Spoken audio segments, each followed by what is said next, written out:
Alright guys, may reaction video tayo ni Rob Trip X Marcos Aid Vic Rodriguez speak at Pro Duterte's prayer rally, no? At panoorin po natin yan. Dito ay nagpahayag si Vic Rodriguez, si Attorney Vic Rodriguez kay former Executive Secretary President Ferdinand Marcos Jr. sa kanyang Pro Duterte prayer rally sa Liwasan Bonifacio nakaraang Sabado. Alright? And let's get it on. Alright? Salamat at magandang gabi ho sa ating lahat. Naway maging isang makabuluhang gabi ang ating ginagawang pagtitipon ngayon.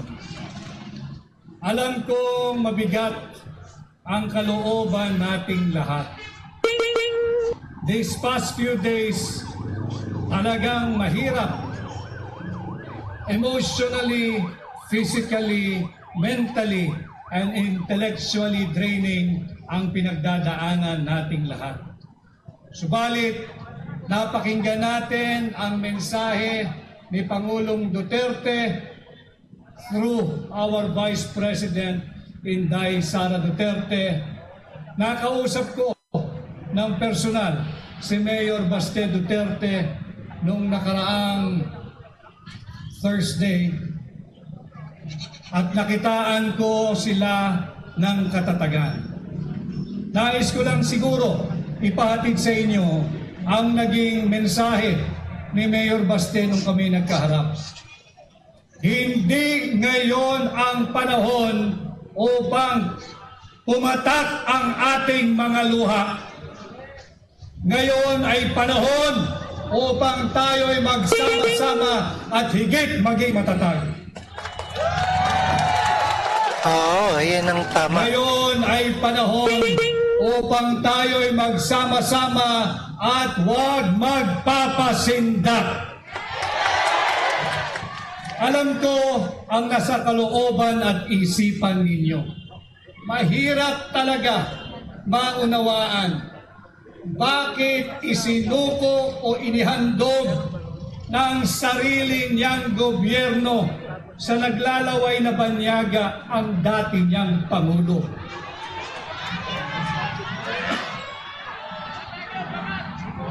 Wala na ba tayong batas na umiiral? Wala na bang saligang batas? Sarado na ba ang lahat ng antas ng korte sa Pilipinas? Yan yung mga tanong, no? Pero yan din ang sagot. Yan din ang kasagutan ng buong Pilipinas. Bakit kinakailangan nating ialay si Pangulong Duterte sa korte ng mga naglalaway na banyaga? And just like all of you here today and in any other many parts of the Philippines, nakasama natin, binanggit kanina ni Pastor in Proverbs 29 verse 2. Tama po yun. Kung matiwasay ang namumuno at pamunuan, ang kanyang pinamumunuan ay nagdiriwang. Subalit bakit tayo naririto ngayong gabi? Sapagkat nasusulat din yan, pagbaluktot ang namumuno, nagluluksa ang kanyang sinasakupan. And tonight, I am here not as a candidate. Let's forget about it now. I am here like you, bilang Pilipino. Ako'y bilang abogado at katulad ninyong lahat, ako'y naririto bilang isang maisog na Pilipino.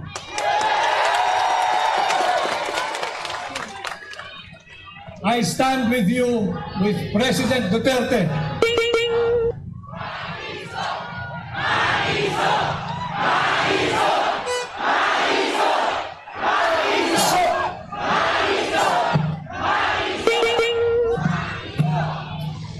Kasama ninyo ako sa ating ginagawang panalangin. Bahagi din ako ng local defense team ni Pangulong Duterte. Subalit, I think it is more and beyond legal now. Kaming mga abogado, we can only do so much. And I tell you, Filipino people, itong labang to, hindi abogado ang magpapanalo rito. Taong bayan kayo ang magpapanalo rito!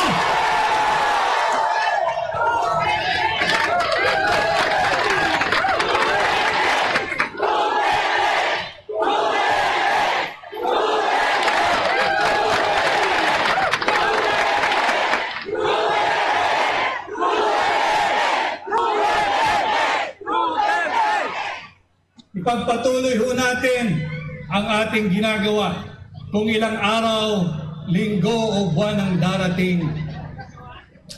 Itong ginagawa nating payapa at malayang pagsasaad ng ating saloobin. Patuloy tayong magsama-sama, patuloy tayong mag-ingat. At sama-sama natin ipakilala sa buong mundo na sa bahaging ito ng mundo, merong isang Pilipino na kailanman hindi isusuko ang kanyang soberanya, kasarinlan, kalayaan, at kahit nag-iisang Pilipino ay pakilala natin siya sa buong mundo at ang kanyang pangalan ay Rodrigo Roa Duterte!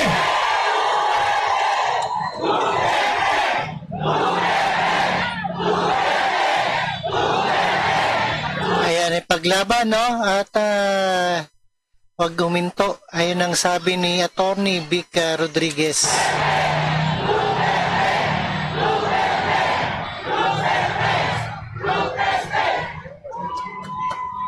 Pakilala natin, hindi lamang dito sa Pilipinas, kundi sa buong mundo.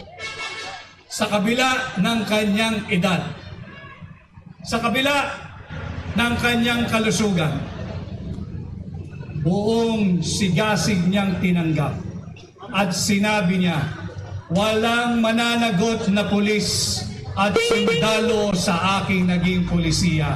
Akin ito. Yan ang malinaw na sinabi ni Pangulong Duterte. At muli, ako ay naririto kaisa ninyo sa pag-aalay ng panalangin. At sana patuloy tayong magkaisa at uulitin ko. Patuloy nating ipakilala sa buong mundo, hindi lamang sa ICC, na dito sa bahaging ito ng mundo, merong isang Pilipino, ang ngalan ay Rodrigo, na hindi isusuko ang kapwa na Pilipino sa mga naglalaway na banyaga, sa naglalaway na korte. Ang tawag ay ICC. Maraming salamat. Mabuhay po tayo. Mabuhay si Tatay Digong. Let's bring home Tatay Digong! Alright, let's bring home. Ayan, let's bring home.